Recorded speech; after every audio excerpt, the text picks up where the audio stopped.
conversation between an assistant at a health club and a man who wants to join the club. First, you have some time to look at questions 1 to 5.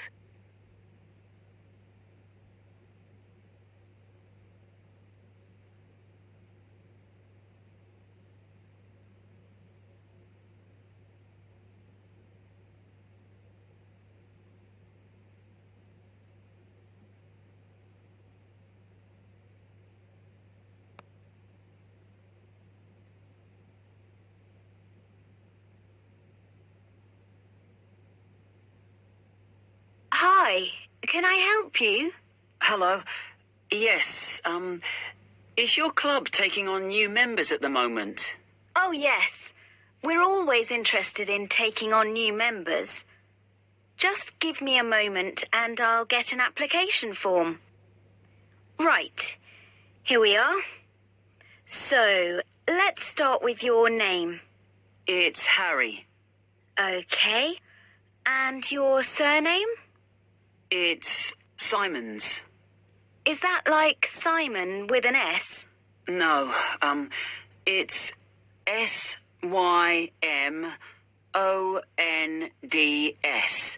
Most people find it rather difficult to spell. I see. It has a silent D. I guess a lot of people miss that. Now, let me see. Can you tell me when you were born? Yes, certainly. The 11th of December. Thanks. And the year? 1996. Okay, good. Now, are you thinking of becoming a full-time member? Probably not. What kind of memberships do you have? Well, we also have off-peak membership, which is between 9 and 12 in the morning and 2 and 5 in the afternoon. And then we do have a weekend membership. So a weekend membership is just Saturday and Sunday? Yes, that's right. Okay. Well, that's not going to work for me. It looks like I'll have to be full-time. I'm afraid off-peak membership won't do, as I'm not free at those times. And I don't just want to be restricted to weekends. Okay, I'll make a note of that. Right, we have several facilities at the club, including a gym, a swimming pool, tennis and squash courts. What activities are you planning on doing? Well, do you have badminton? Yes, we do. And table tennis? I'm afraid not. Well, not at the moment, anyway. Oh, okay.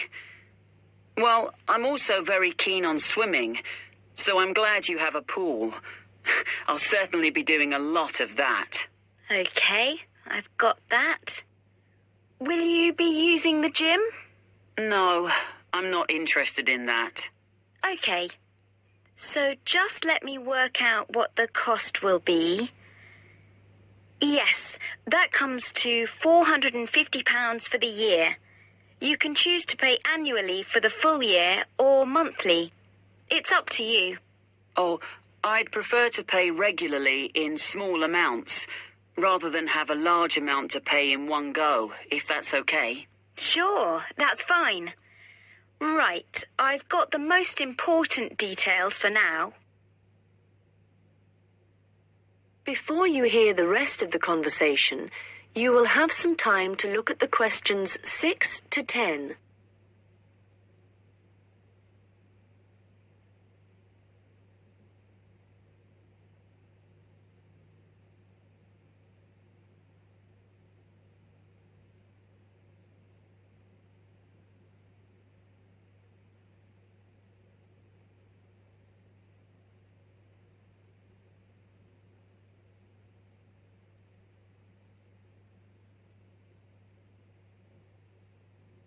Now listen and answer questions 6 to 10. So, I'd just like to ask you a few questions about your lifestyle, if that's okay with you. Yes, that's fine. Do you do any regular exercise at the moment? Yes, I do a bit. Good. And what do you do? Well, every few days I go jogging. Yes, that's good. How long do you go for? Well, it varies. I guess it depends on how energetic I'm feeling. Yes, of course. Every little bit helps. Do you have any injuries at the moment? Well, I did break a bone in my foot playing football a long time ago, but that's all healed up now. But in the last few days, I've realised I have a bad ankle. I think I must have injured it last week, and it's a bit sore now. But apart from that, I'm fine. Right.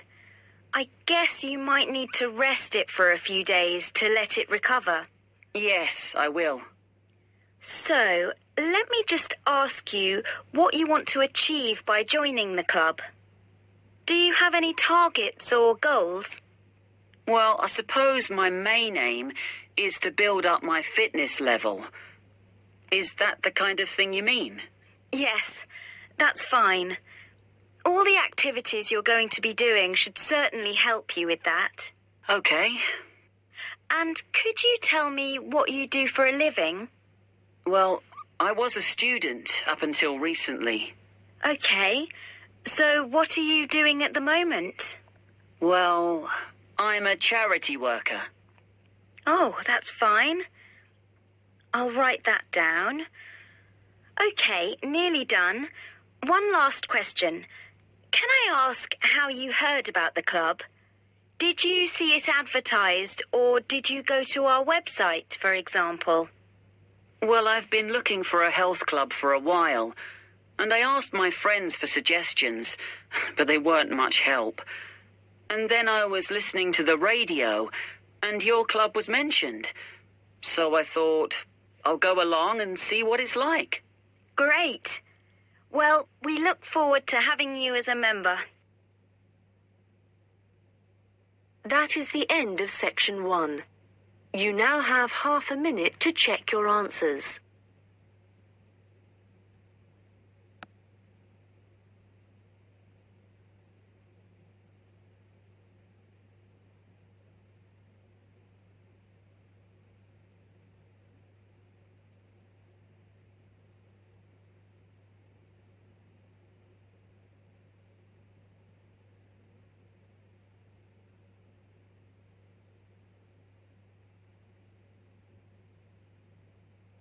Now turn to section 2.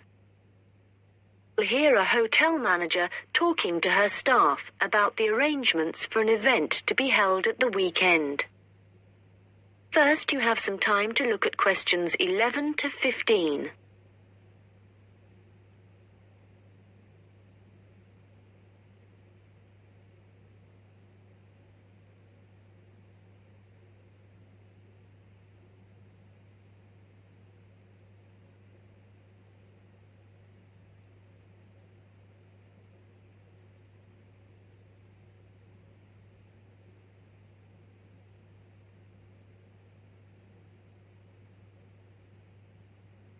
Good morning, everyone. I hope you're all feeling okay after the activities of the last week or so. I know you've all been working very hard recently, and we've been exceptionally busy, especially with the wedding last weekend and the trade fair straight after that. And now we have only 3 days to prepare for the birthday party this weekend. The events recently have gone extremely well, and the hotel is beginning to get a very good reputation, so we need to keep it up. At the moment, we don't have exact numbers of guests, and though we usually only cater for groups of less than 50, we will have quite a few more than that. So, as I said, not sure of numbers, but of course we won't go over the maximum of 100. But it's likely that we will need all of you to work this weekend, so if any of you can't, please let me know as soon as possible. Right, so what time will the event start? Well, the invitation says guests should arrive between 7:30 and 7:45, But our experience is that there are always a few who like to arrive early, so we'll expect the first people at 7:15. As the numbers are quite large, this will certainly be the case. Food will be served at around 8:30, and then, depending on how long the meal takes, the entertainment will start about 2 hours later. Now, for this, we were expecting a live band for the occasion, which is always fun. But apparently this has been cancelled due to illness.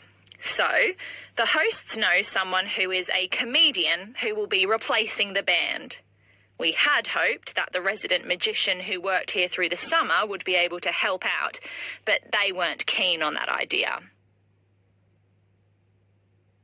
Before you hear the rest of the conversation, you will have some time to look at the questions 16 to 20.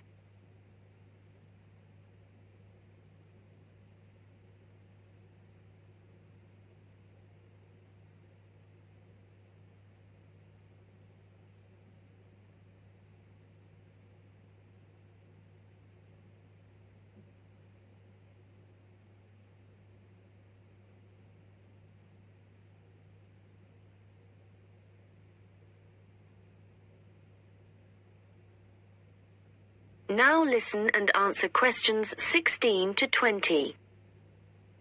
So, I'd just like to go through who's doing what when the guests arrive, and I think we'll make a few changes from the last party held here. If I remember correctly, it was Olav who coordinated the task of providing the guests with drinks. Or was it Ahmed? I'm not sure, but Gary asked to do it this time, so that will be his job. There's been no decision yet on what the drinks are going to be, but I hope they decide soon in case we need to order something special. Now, for receiving the guests' coats and hats, it's important we have someone experienced doing this, as we don't want guests losing their belongings. And Monica, last time this was your responsibility. Susan, I know you wanted to do this, but as the numbers are quite high for this event, I won't make a change here. Right. Now, last time there was some confusion as to where guests were supposed to go once they had deposited their things, and we had guests roaming around the whole hotel. So, Ahmed and Olav, I believe you discussed the problems with Susan and thought she would be good at guiding guests after they had arrived. And I'm fine with that. Right, and now for some general instructions. Once the guests have arrived, they will be in and around the lounge area. And then at around 8:30, we need to get them to move to the restaurant for their meal. This often proves difficult and can take a long time, so I will ring a bell so that everyone knows it's time to eat. Hopefully, this will speed things up a bit. Also, for this event, there'll be a seating plan, so the guests won't be able to decide for themselves where to sit. They'll have to sit according to the plan. There will be a plan on each table, and I've been thinking about where to put the master plan so everyone can view it before they enter the restaurant. As they'll be spending quite a while in the lounge, I've decided to also put a plan there. This should speed up the start of the meal. Once the meal starts, you'll all be very busy waiting on the tables, and I'm sure I don't need to tell you to be good-humoured and polite to all the guests. The organiser of the event will be saying a few words, and so will two of his colleagues. So, when the speeches start, all activity must stop in the restaurant, so that the three people giving them can be heard. This shouldn't take long, and it should be towards the end of the meal. After that, the guests will move back to the lounge for the entertainment. So, I think that's it. Any questions? Come and see me later. That is the end of section 2. You now have half a minute to check your answers.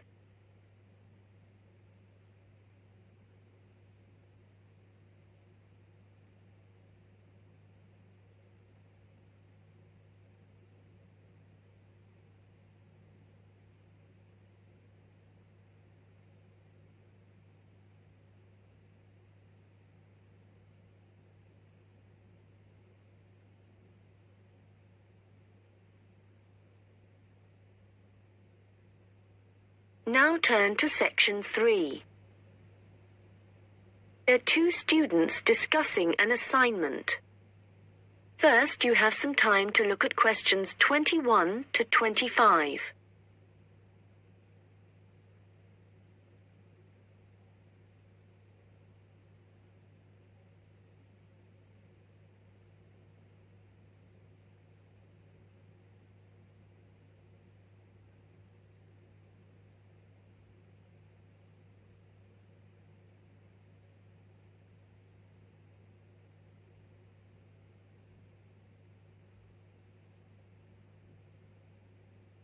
Hi, Melanie. What did you think of the assignment that we got today? It looks interesting, doesn't it? Yes, Alan.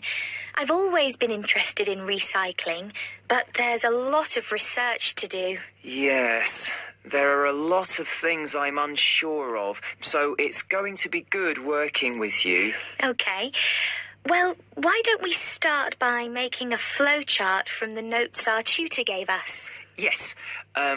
So on one side we could have the paper production cycle here on the left, and on the other side the recycling. Good idea.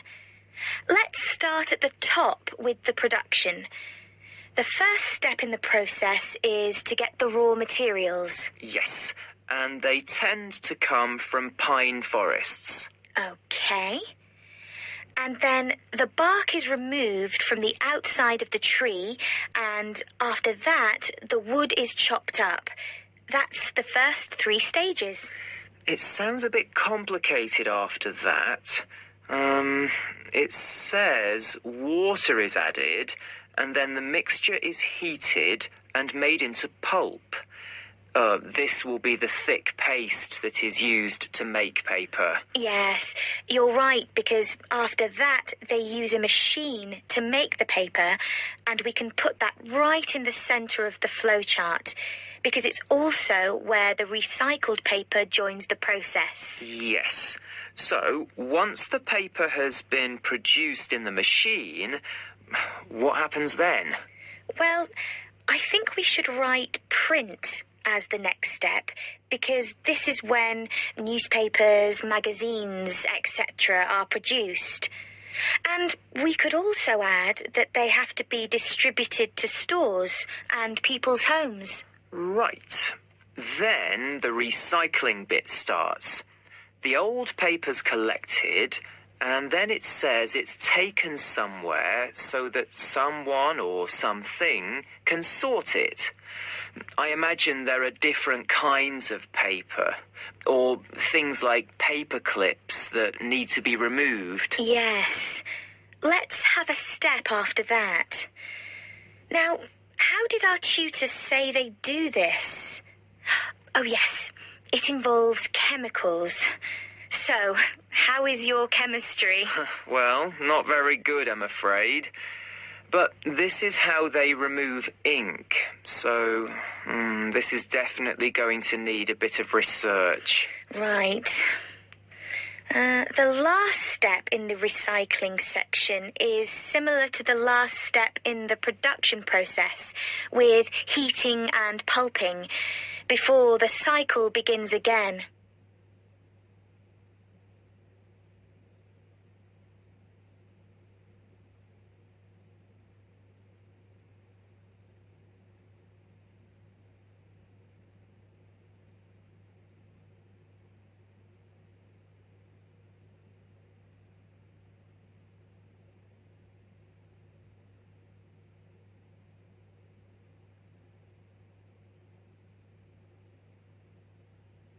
Now listen and answer questions 26 to 30. So, I think going through the processes helped. Now, we need to decide how we're going to do this assignment. Yes. I guess what we need to do is take the processes and divide them up between us. But we could start thinking about an introduction. Yes, okay. Well, I can start doing that. I think I have enough to go on already. Good.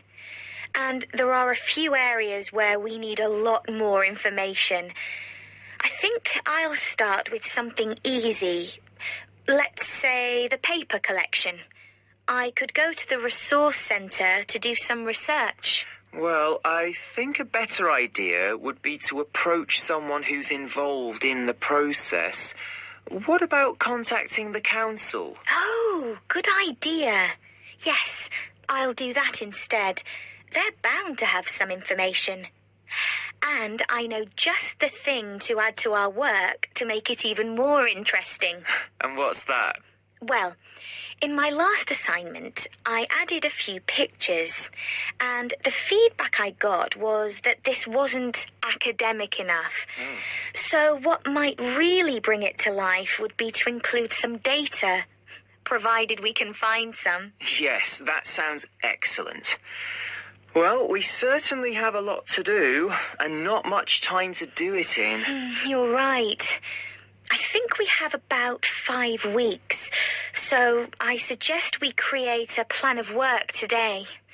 The end of the month is nearly 3 weeks away, and then we have a few days holiday. Yes, so let's see if we can get the first draft done by then, so we can take a short break. Okay.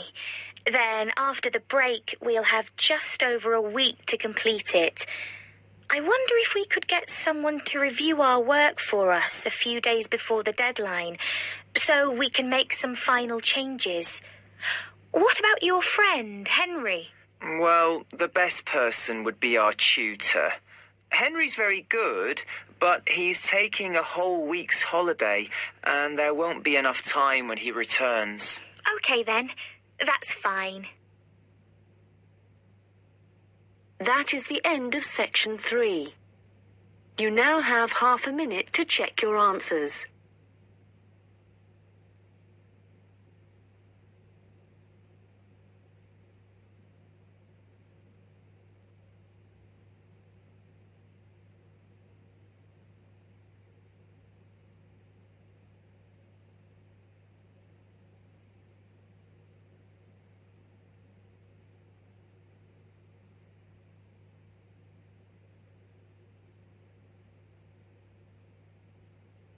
Now turn to section 4.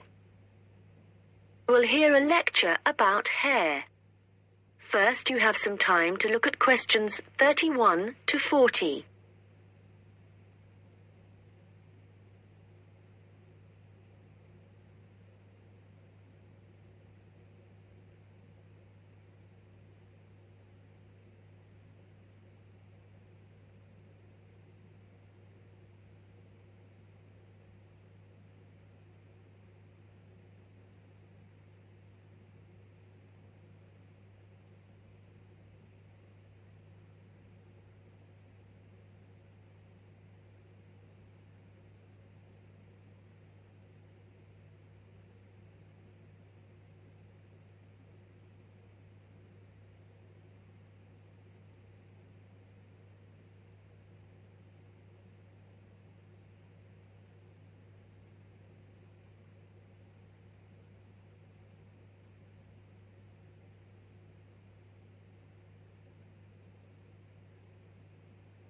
Now listen carefully and answer questions 31 to 40.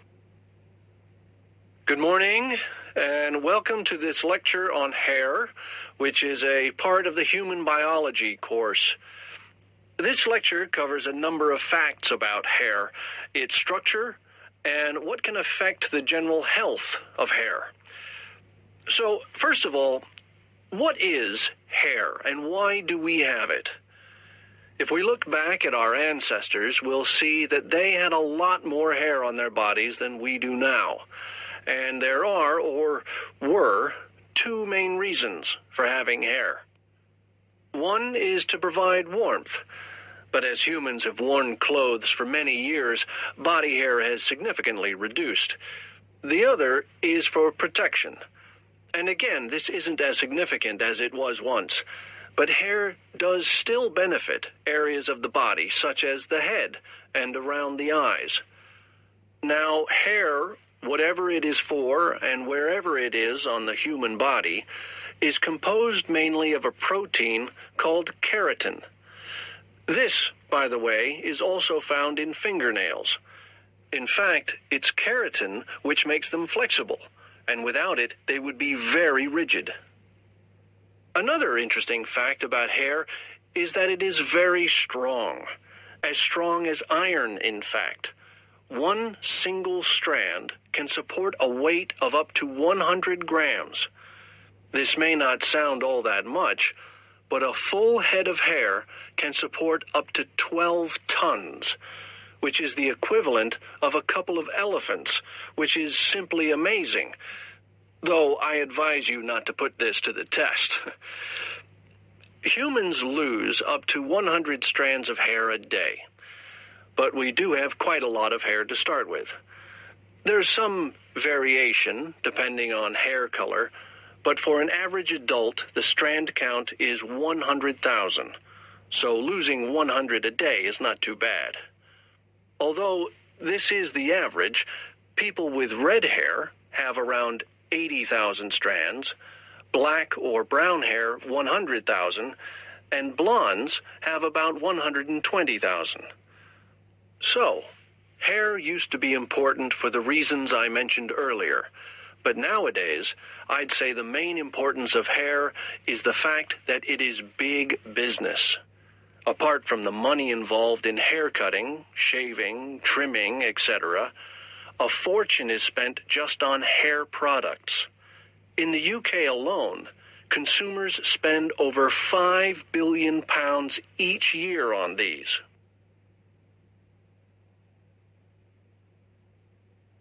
So next, I'd like to just give you a quick overview of the structure of hair.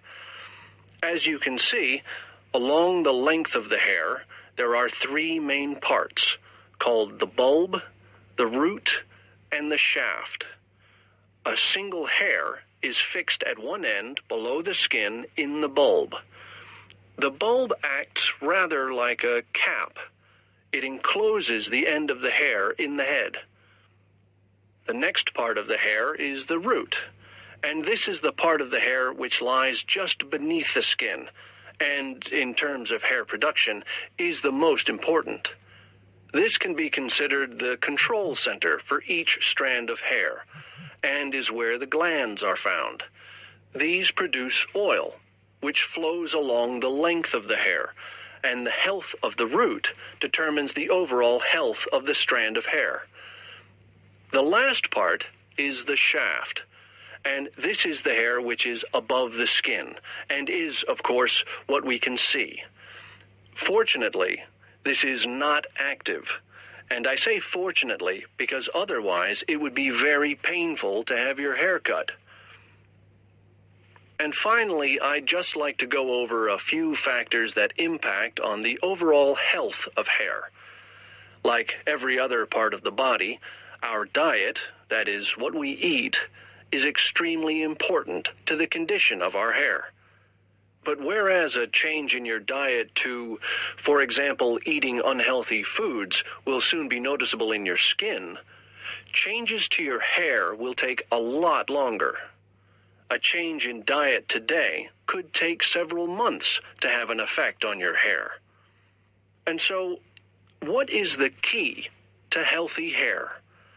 Well, eating a balanced diet is the most important thing. There are a number of vitamins that are vital for good hair health. The main ones being vitamins C, D, and E. And in a balanced diet, all these vitamins should be readily available. If you need a boost of vitamin C, for example, one of the best things to eat are blueberries. For vitamin D, the best examples are fish, mushrooms, and eggs. And for vitamin E, nuts and seeds. Right. So let's go on to what it